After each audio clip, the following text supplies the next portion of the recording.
Okay, week three, we're going to go to content. Again, at this point, you ideally have completed the first McGraw-Hill lab, and you've also, so the nervous system reflexes lab. And also last week, we did the lab safety quiz, so I'll go over there as well. So again, you want to make sure if you haven't done it, you want to take that lab safety quiz. In fact, if you plan on doing the dissection in person on the 25th of October, you actually are required to have this completed. So, um, not like I don't know, I'm not going to be standing at the door like a bouncer, checking your safety quiz IDs.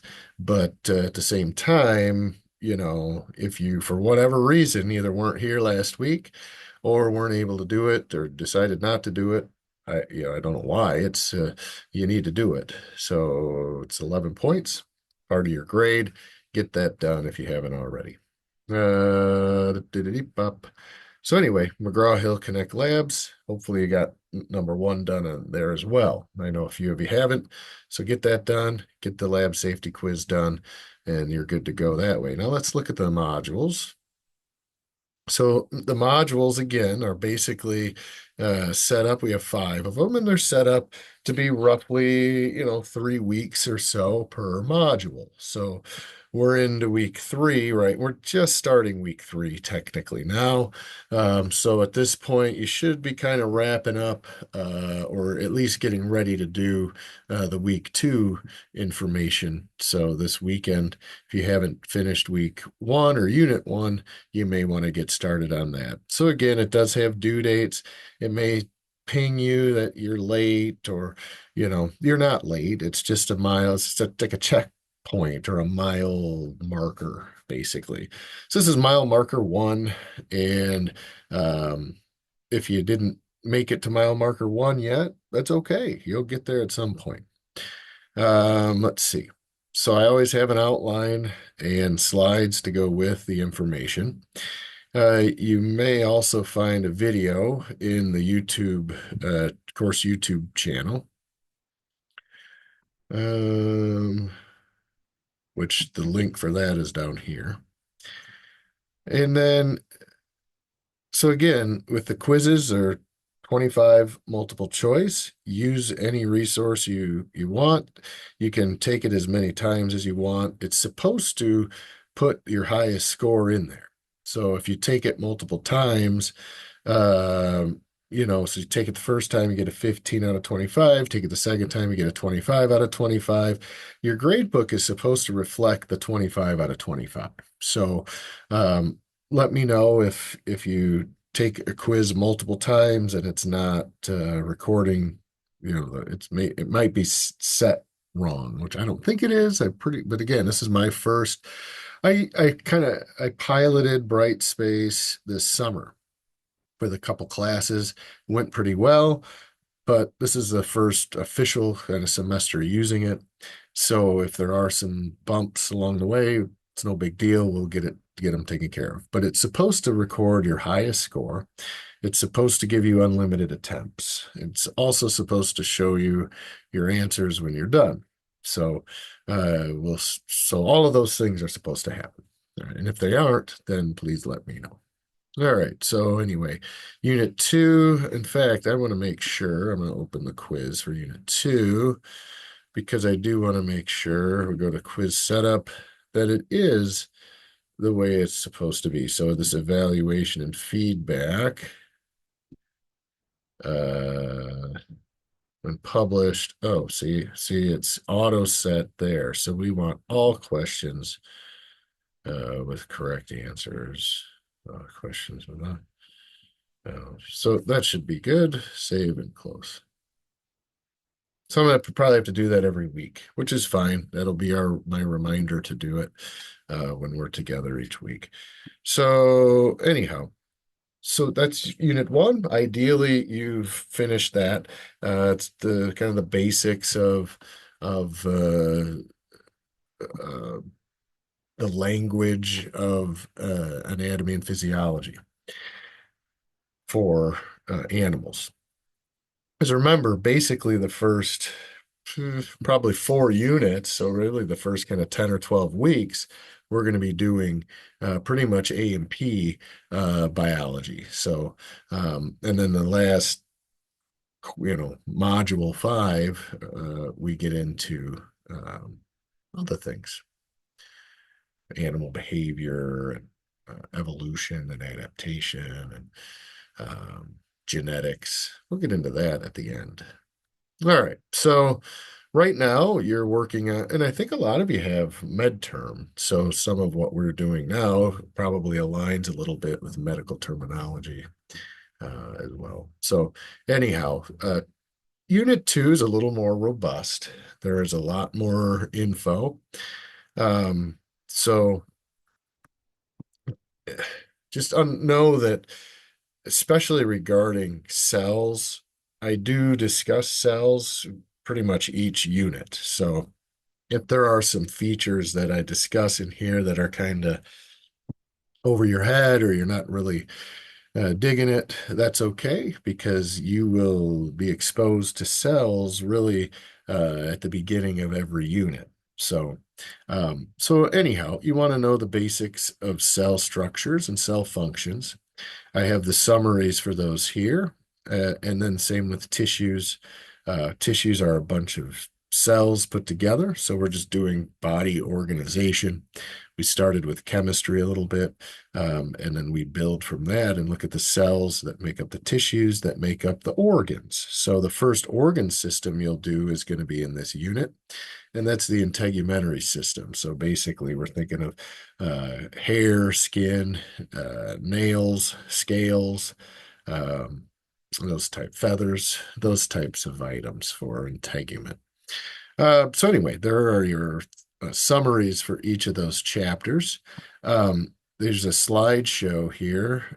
So if you click that, it will open up the slideshow. And again, it's robust. It's, you know, 260 plus slides.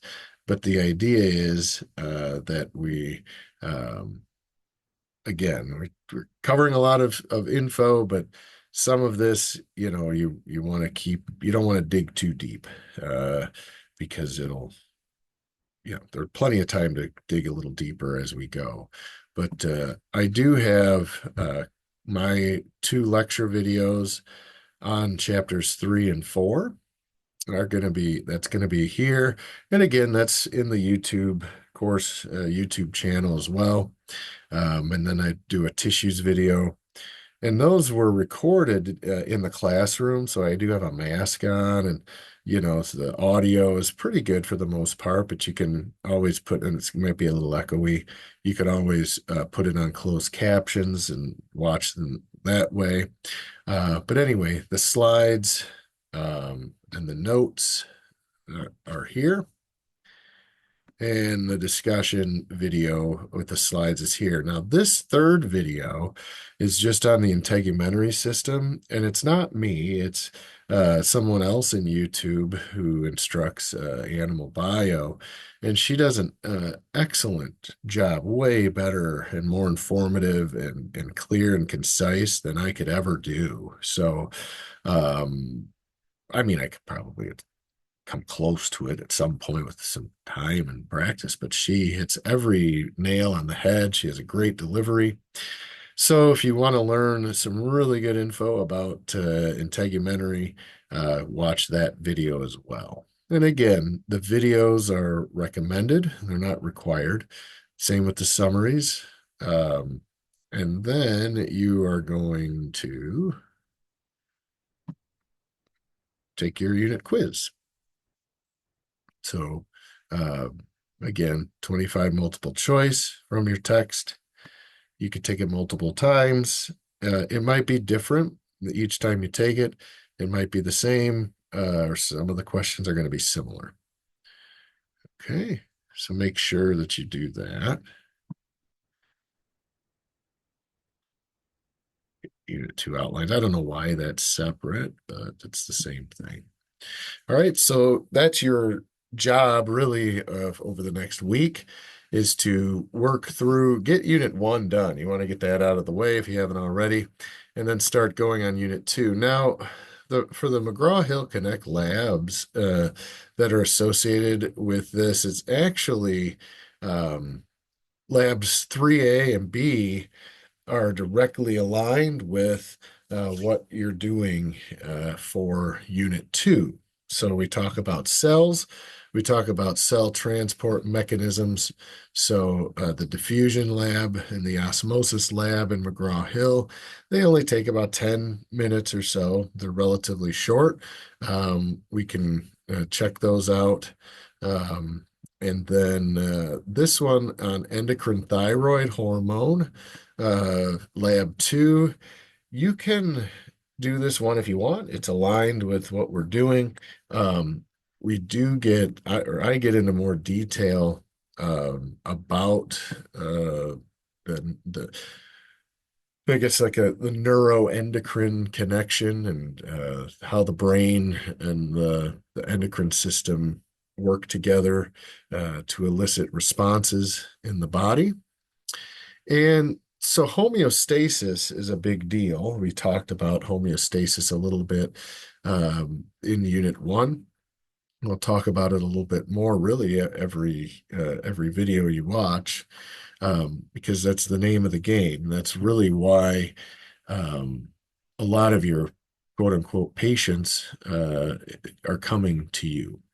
So your pets or your clients' pets come in for checkups, of course, every year, and we look at some of the basics. But in between visits, right, in between that annual checkup, there may be some sort of imbalance that occurs. So, it could be acute or temporary.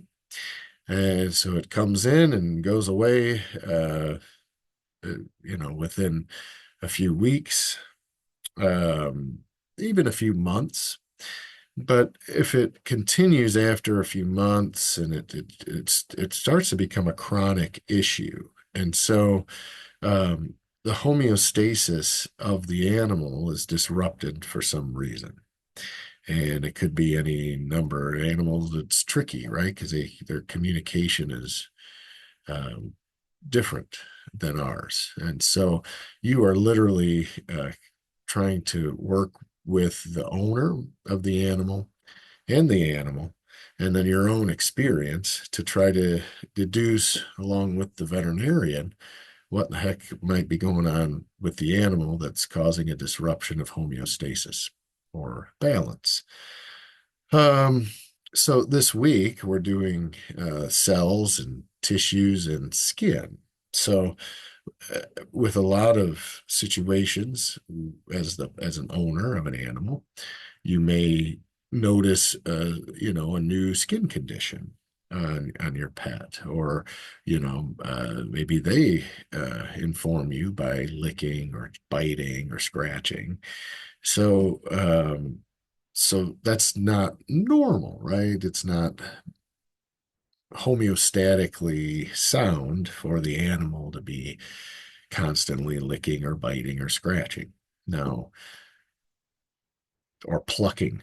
We've seen the birds, pet birds sometimes if they are exposed to things that are toxic, or if they're anxious or nervous, or if they've got a disorder of some sort of microbes, yeast or allergens or something, they might pluck, their feathers out. So my point is, oftentimes the skin or the integumentary system is going to be an indicator to you, the vet tech, or you, the pet owner, as well, that something might be amiss. So that's disrupting their homeostasis.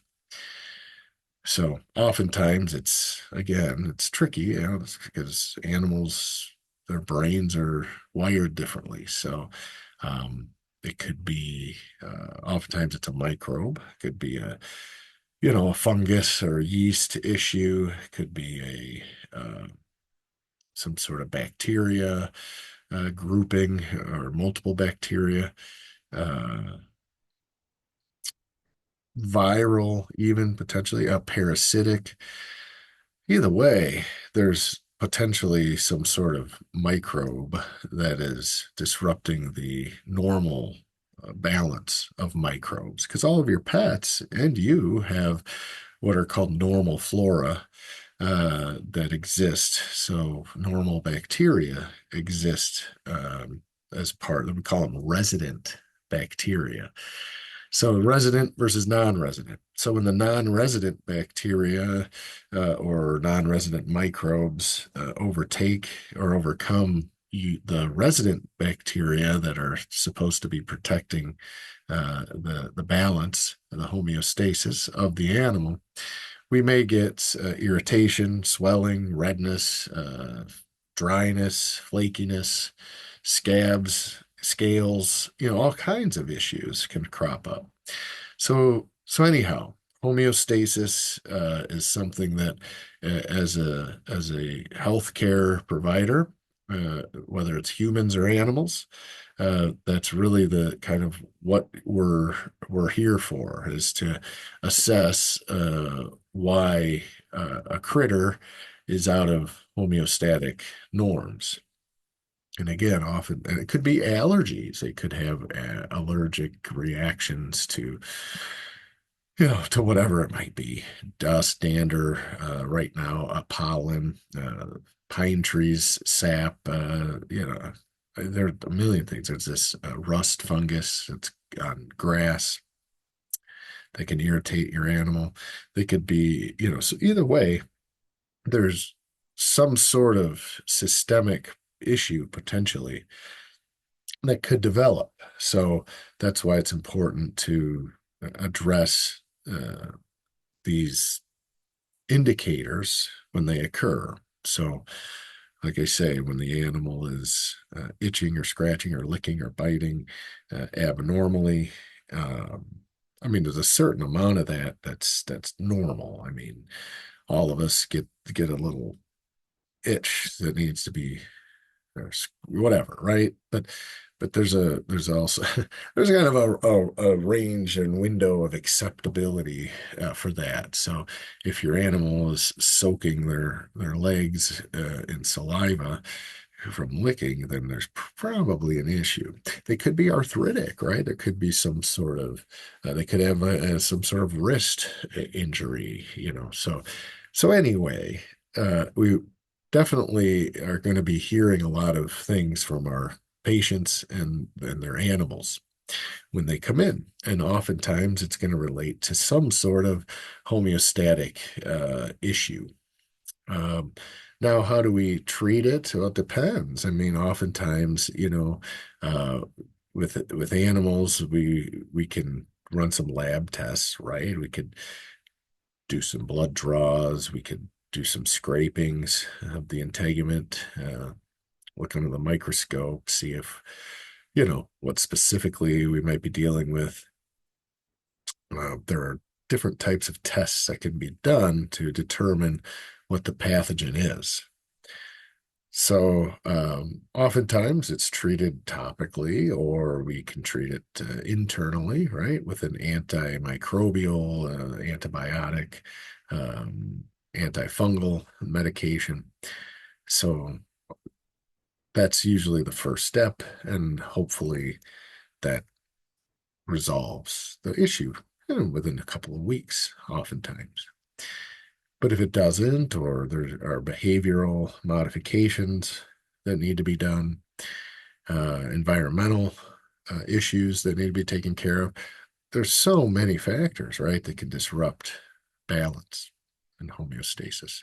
So anyway, that's why these first couple are here, to introduce you to some of the basics of reflex. Stimulus comes in, response goes out. Endocrine thyroid, endocrine system, working with the thyroid hormone and some of the basics of how homeostasis works and how the thyroid gland and some of its metabolic aspects, how we can maintain balance and homeostasis.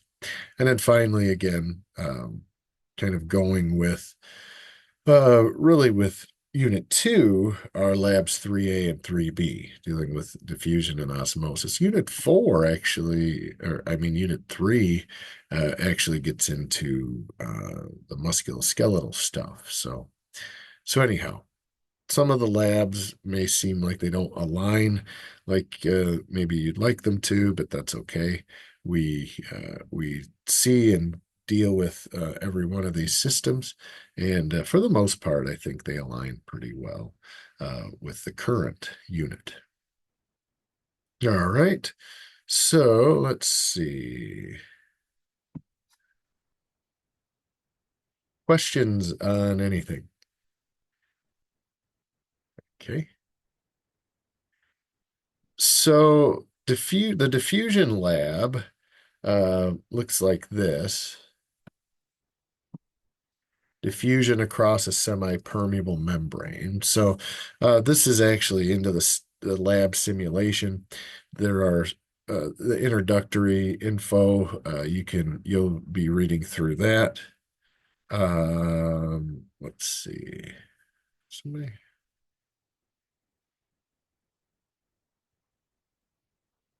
uh, hold on. All right, everything looks good. All right. So anyway, diffusion.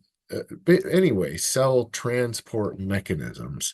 The idea is that our bodies are continually moving vitamins, minerals, um, charged particles, and water, uh, chemicals in the form of enzymes, hormones into and out of cells. So cells and cell membranes are pretty active areas. So diffusion is a concept that involves moving, typically moving either gases or solids. Uh, Remember, most items are solids, liquids, or gases. Most matter is solid, liquid, gas. We have plasma and that, but for our purposes today, solids, liquids, and gases. So when we move solids or gases, oftentimes they move naturally from areas of high concentration, so areas where you have a lot of solid or a lot of gas, to areas, regions of the cell, or even around the cell, where there are less amounts of gas or solid. So, for instance, oxygen. Uh, we breathe in a ton of oxygen with each breath, and it goes into the airways and works its way down into the little air sacs in the lungs. Well, the air sacs in the lungs are covered in capillaries, which are carrying blood. And so the capillaries don't have any oxygen, or they have extremely low levels of oxygen, the capillaries that surround the alveoli or the air sacs. So when the oxygen comes in to the lungs and gets all the way to those alveoli or those air sacs, the idea is it's going to diffuse across the membrane of the alveoli and then across the membrane of the blood vessel, which we call the capillary, and go into the bloodstream to get picked up by the red blood cells. So the red blood cells in that bloodstream, the capillary beds of the alveoli have they're low oxygen. So when you bring oxygen in through breath, diffusion principle means that oxygen is going to move from high concentration, which is in the lungs or the respiratory tract, to where there's a low concentration or low amount of oxygen, which is going to be in those red blood cells in the bloodstream of the capillaries. And that blood just came from the heart. Hey, the right side of the heart pumps blood that's low in oxygen, and it pumps it over to the lungs. So when we look at the heart here on October 25th, we're going to notice that it's divided into left and right sections. And the right section is going to be the section that receives blood from the body and pumps that blood over to the lungs so it can get oxygen. All right, so oxygen is going to diffuse across the alveolar membrane and into the bloodstream. So the red blood cells can deliver the oxygen to the tissues of the body. So then we send that blood back to the left side of the heart, and then the left side of the heart pumps that oxygenated blood all the way down to the big toe and everywhere in between. So oxygen will then leave the bloodstream and go to that extracellular or outside the cell space of the tissues, where again, we're going to find low oxygen. So oxygen in the blood that's high is going to be dumped into the tissue area and the cells where oxygen levels are low. So again, diffusion. Oxygen diffuses across membranes where from areas of high concentration to low. We see the same thing happen with solids. If I have sodium or we have glucose here, or starch, which is a complex carbohydrate, and glucose, which is a simple carbohydrate. Glucose is actually what's able to enter cells through what we call facilitated diffusion. So we can facilitate or aid the diffusion. So the example I just gave of the oxygen, that gas is going to move and diffuse from high concentration to low concentration without any help. We just need to make sure there's some sort of pore or something within the membrane for a channel for this stuff to move through. Now, when it comes to glucose, we need insulin to attach to a membrane protein or transporter that's going to then allow the glucose to get into the cell. We still get diffusion, high concentration of glucose in the bloodstream. We're going to dump that glucose out of the blood and into the cellular space. And so only in the presence of insulin. If I don't have insulin, the glucose is going to stay in the bloodstream, and I'm going to have what's called high blood sugar, hyperglycemic. Okay, so diffusion, particles or gases moving from a lot to a little. All right, so let's see what these guys have us doing here. It says take a piece of dialysis tubing from the box and tie a knot at the bottom. So I just single clicked it. I just a one tap click, tie a knot, same thing, just one tap click. In a real lab setting, it's best practice it's best practice to soak dialysis tubing. Yes, it is. So dialysis tubing is it's kind of a thin plasticky material, and it is tubing. It doesn't look like it's tubing because it's so flat. It looks like a piece of Scotch tape, but it's actually a tube. And so what we do is we soak the dialysis tubing in water for doesn't take long, a minute or less even. And then what it does, it makes it kind of rubbery or a little bit more pliable. And at that point, well, I would tie a knot into the end of it. But then at that point, I'm going to have an opening in that tube. And by the way, the wall of this dialysis tube is permeable. It's kind of the idea is the dialysis tubing is behaving like a cell membrane. So the cell membrane is going to be somewhat porous, and we call it molecular weight cutoff. Basically, the size of the holes uh, determine what molecules can pass through. So the smaller the hole means large molecules won't pass through. So we can use dialysis tubing that has large pores, so anything goes in or out, or we can use dialysis tubing that has tiny pores, so we can monitor. Maybe we only want certain things to go through. So anyway, that's dialysis tubing. So you can see we tied the bottom in a knot, and they kind of try to show that the finger is in the tube itself.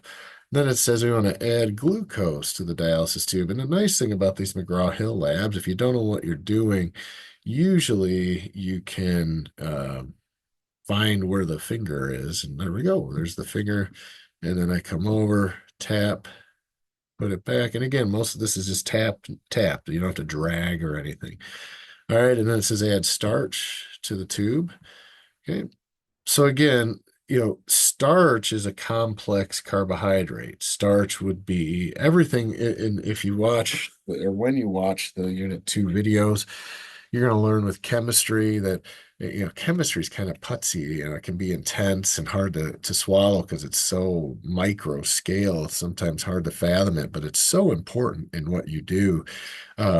And again, especially on the pharmacological level, because a lot of the drugs and pharmacology that you're going to be providing the animals, it's chemistry. So knowing, the rate of movement of the drug, the rate of transmission, the pharmacokinetics, we call it.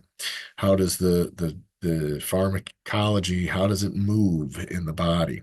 Do I inject it in a muscle? Do I inject it in a vein? Do I give it to the animal orally? Do I drop it in their ears? Do I put it in a, whatever, right? There are many ways we can, a patch, a transdermal patch. So there are a lot of ways we can administer the chemical. Now, the main way for us is in diet, right? So what we consume. So we, again, are consuming carbohydrates, proteins, fats, vitamins, minerals, and water. Those are the big six items you consume. So when it comes to carbohydrates, starch is and glucose go in the carbohydrate group, and starch is going to be your what we call a complex carbohydrate, multiple chains of 6 or 5 carbon ringed sugars. So it'd be like breads and pastas and rices.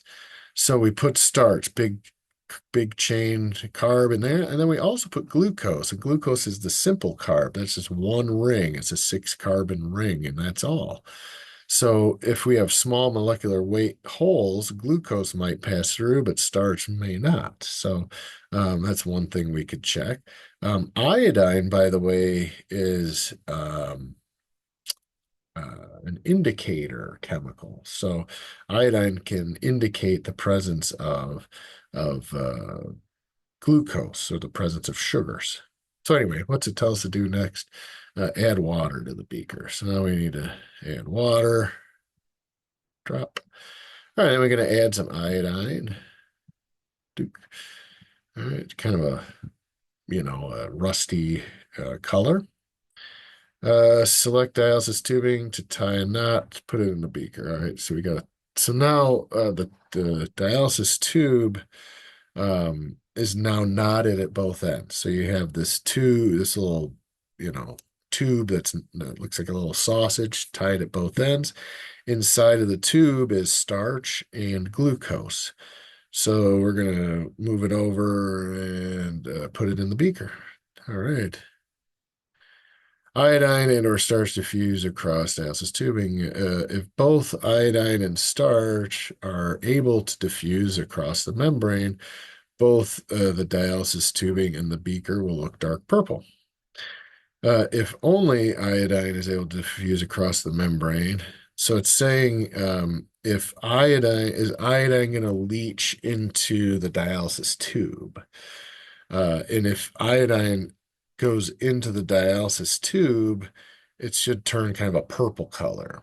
Again, because we know there's starch in the tube. Now, if starch is able to leave the tube as well, the iodine outside the tube is going to also change color. Because remember, this is a diffusion exercise. So the idea is we want to see if we're moving anything from high concentration to low concentration. So we know that in the beaker, it's only water and iodine. So in the dialysis tube, which remember that has little pores in it. So in that dialysis tubing with starch and glucose, if I put that in the beaker where there isn't any starch or glucose, the idea is the starch wants to leave, and the glucose, they want to leave the tubing. They want to go from a high concentration, which is in the tube, to a low concentration, which is in the iodine and water solution inside the beaker. Same thing holds true for the iodine. The iodine wants to go from high concentration, which is in the beaker, to where there isn't any, which is in the tubing. So are we going to get this cross over of both items? We could, right? If both iodine and starch are able to diffuse across the membrane, both the tubing and the beaker will look dark purple. Well, that sounds like it's probably true. Hmm. If I, oh, so it says select all of them that are correct.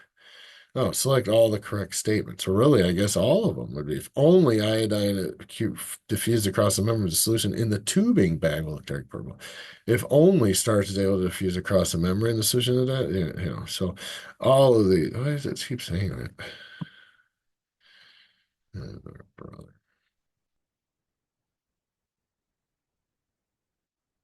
Oh, I think I know. I think it's saying that. Only starch. I don't know why it's doing that. Let's just try C then, the best answer. I don't know, it's saying that's incorrect. So maybe just B, partially correct. Just A and B. Okay, so just A and B.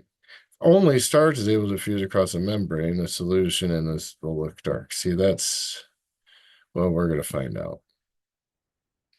See, if the tubing, again, remember the molecular weight cutoff of the dialysis tubing, meaning the pores might be too small for the starch to go through.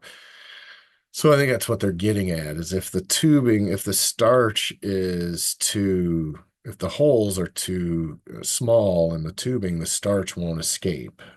But the iodine can go through the holes because iodine has a lower molecular weight cutoff. In other words, it's smaller. So that's what they were trying to say to us there. All right, so let's see. Select dialysis tubing. We did that. Insert glucose test strip to test for glucose. So they want us to put a glucose test strip in there to test for glucose. So then it says expose in the red. So is there glucose in the iodine solution? Looks like a negative.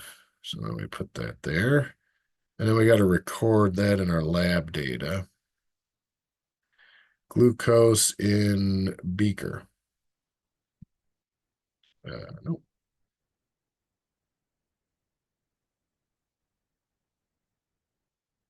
Okay, compare results, suppose test strip, record all observation and data for, okay. Now what am I supposed to do?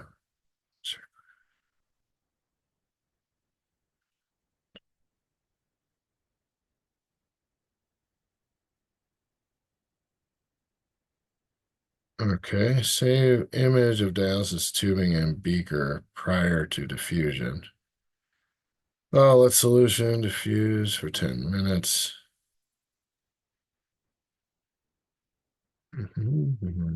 Save image of dialysis. Oh, save image of beaker. Oh, we can't do all that. Oh, before diffusion. So glucose in tubing, yes. Was there starch in the tubing before diffusion? Yes. Was there starch in the beaker? No. Was there iodine in the tubing before? No. Was there iodine in the beaker? Yes. Okay, sorry about that. That's what we're talking about. Save image of beaker. And then it says, oh, okay, so it's telling us what the beaker image looks like. This is all your before stuff. All right, so let's speed up the time. I think it said 10 minutes. Yeah. Boop. Okay. So let's minimize that. All right, now, actually, let's just exit out. Let's listen to fuse. Insert glucose test strip into beaker. So now we're going to see if any glucose diffused. Oh, wow, look at that. Yes. So 10 minutes of uh, the tubing in the solution, we got glucose diffused out. So let's see. Yeah, put that back in there. There we go. And then we got to record that. So glucose in the beaker after diffusion. Yes. Okay. Just observe color. Okay. Oh, oh boy, look at that. Take the acid tubing out of beaker and place it into hand. So now we need to hold it. Observe the color inside the dialysis tubing. So yes, we went from um, clear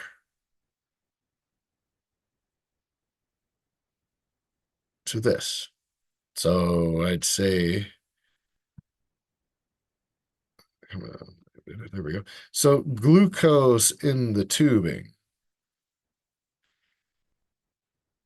I'd say so. Starch in the tubing. Yeah, it's very dark in there. Is there starch in the beaker? Well, there was glucose in the beaker. I don't know about starch, so we'll find out. Oops, it says no. There we go. See the molecular weight cutoff. See, there you go. It goes back to that MWCO. Remember, glucose is able to diffuse because the pores are small. Starch is too big, so starch wasn't able to leave the tubing. All right, is there iodine in the tubing? Yes. And is there still iodine in the beaker? Yes. All right, so let's save an image of the beaker. Occur for the iodine solution. So did diffusion occur for the iodine solution? Yep, it moved from high concentration to a lower concentration. Did diffusion across the membrane occur for the starch solution? So was there starch in the beaker beforehand? No. Was there starch in the beaker afterwards? No, because again, the starch had the higher, it's bigger, it's complex carb. Glucose in the beaker beforehand, glucose in the beaker afterwards. Yes. So did diffusion occur? Yes, it did. Continue. Okay. So let's see. I think we did it. Yeah. All right. You guys get all that?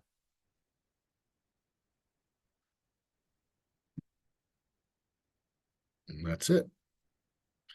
And we're not worried about or interested in that. Thanks for this simulation. Okay. So that was diffusion. Questions on that? How that worked out? Hopefully you guys did it along with.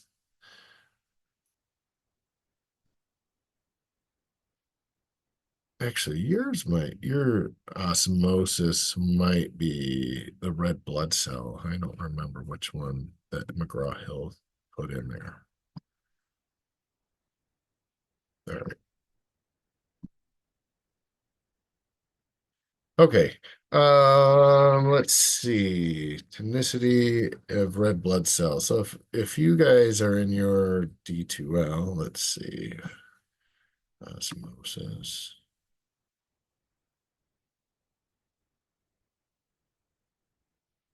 Okay, good. Looks like a couple of students submitted. Now let me go back in here.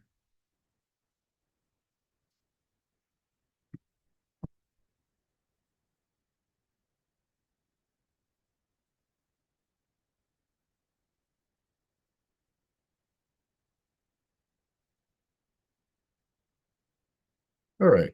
Oops.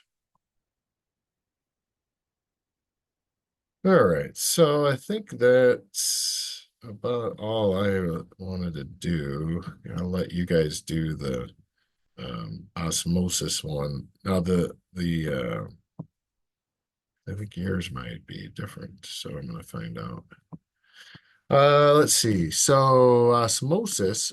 So the other option. Here we go. The other option that we have is we don't have to move Oh, why isn't it coming up? Let me delete that, close that. Yeah, for some reason my McGraw-Hill's acting up all of a sudden. Let's see if I can go into a different. Let's see.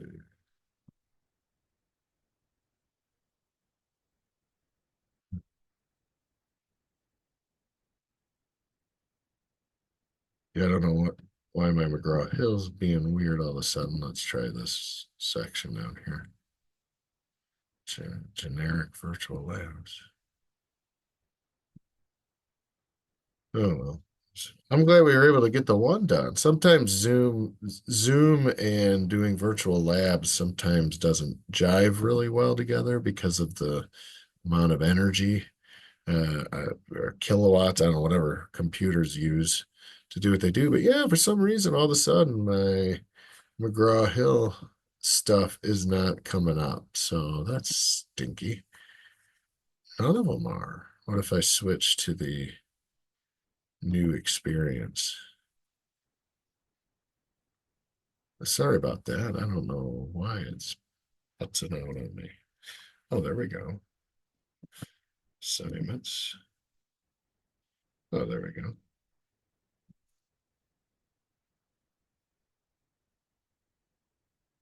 Okay, good. Looks like three of you are doing this one right now, so that's good.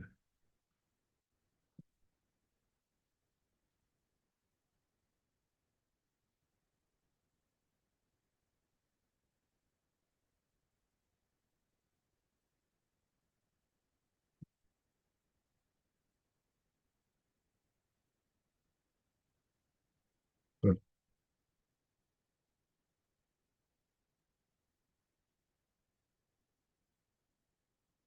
all right. Well,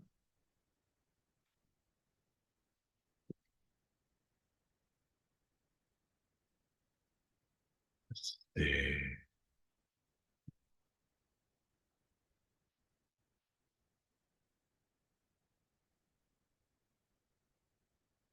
All right. Well, I made it somehow, made it back. Um, so osmosis, diffusion is generally moving particles or gases. We saw iodine being moved across. We saw glucose moving across a membrane. Sodium, potassium can get pumped across a membrane. Usually we call that active transport. It's still a form of diffusion.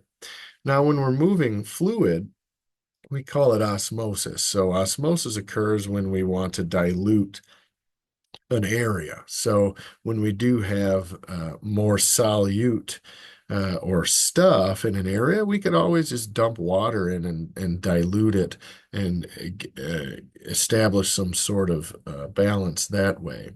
So hypertonic occurs when there's a higher concentration of solutes in comparison to another solution. So when I have, so the tonicity has to do with the amount of solute. So when I have a hypertonic solution, it just means I have a lot of solute or a lot of stuff.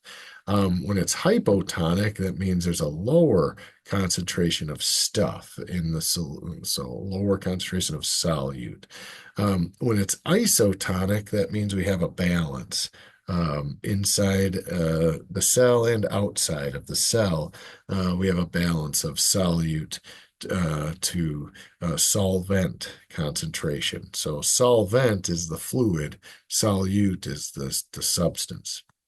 Um, so osmosis is moving water across that selectively permeable membrane from a hypotonic solution into a hypertonic solution. So again, osmosis occurs when we want to move fluid to an area that has high concentration of stuff, is hypertonic. So we want to dilute that excess.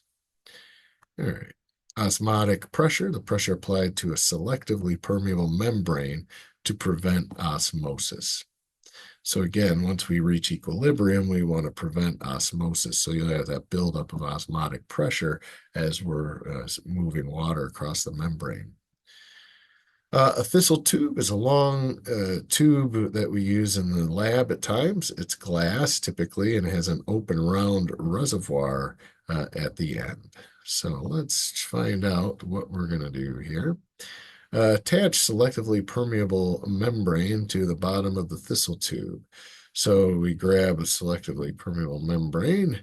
Selectively permeable. Why is it called that? Because it allows any molecule or small molecules? Well, generally any molecule, because it allows any molecule to selectively choose what side to move toward, because it allows small molecules, such as water, pass through, but not large molecules such as those in corn syrup. So again, selectively permeable. 10% corn syrup to the thistle tube. All right, now we're going to add distilled water in the beaker. Okay, wait 10 minutes to measure the volume of liquid inside the tube. So again, let's see, we're going to zoom out.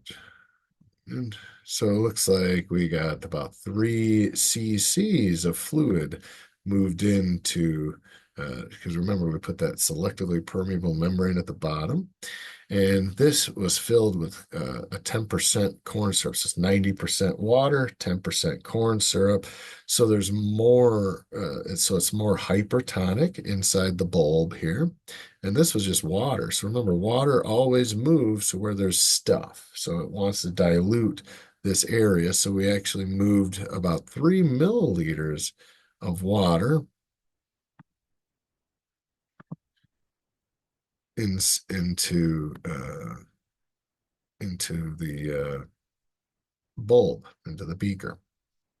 All right, wait 10 minutes, record lab data. So then we go to phase 2. Let's see, attach selectively permeable. So we're going to do the same thing, put the membrane there. This time we're going to do 20% corn syrup. So there's more solute. So are we going to, so the idea is, would we get more water going in or less water? Well, let's find out. Wow, all the way up to 7.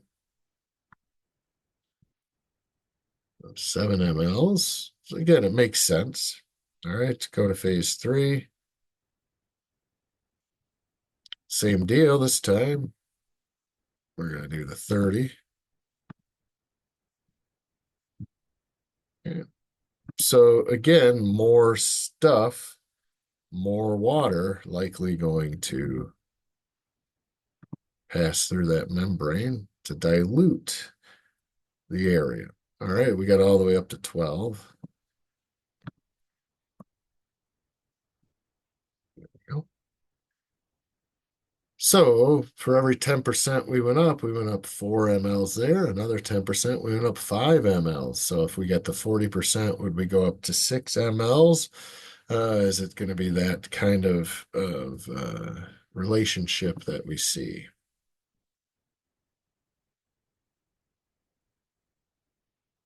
So, what effect does corn syrup concentration have on the movement of water in this simulation? Again, uh, less water drawn up into the thistle tube with higher concentrations, more water drawn up to the thistle tube with lower. Neither of those make sense. Concentration have no effect. More water drawn into the thistle tube with higher concentration of corn syrup. That seems to make the most sense. And so we click that. And I think that's about it. So again, that's the basics of osmosis. Um, I may have had you do the tonicity of red blood cells one. So, but if not, if we did, it's not going to be any that much different. Might take a little longer, but we'll see how we would see how blood cells lyse or shrivel up or explode. So anyway, that's that for this week. You guys have any questions, comments, concerns? Excellent. You guys are doing great. All right. Well, I'm done for the day. Enjoy the rest of your Friday, and I'll see you guys in a week. And we'll go through skeletal and muscle a little bit. Got a muscle stimulation, kind of an e-stim activity to do. But other than that, I'm gonna sign off.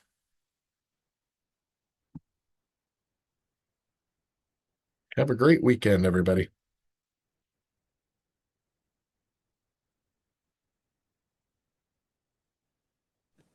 Have a good weekend. Thank you. You too. Appreciate you guys coming in.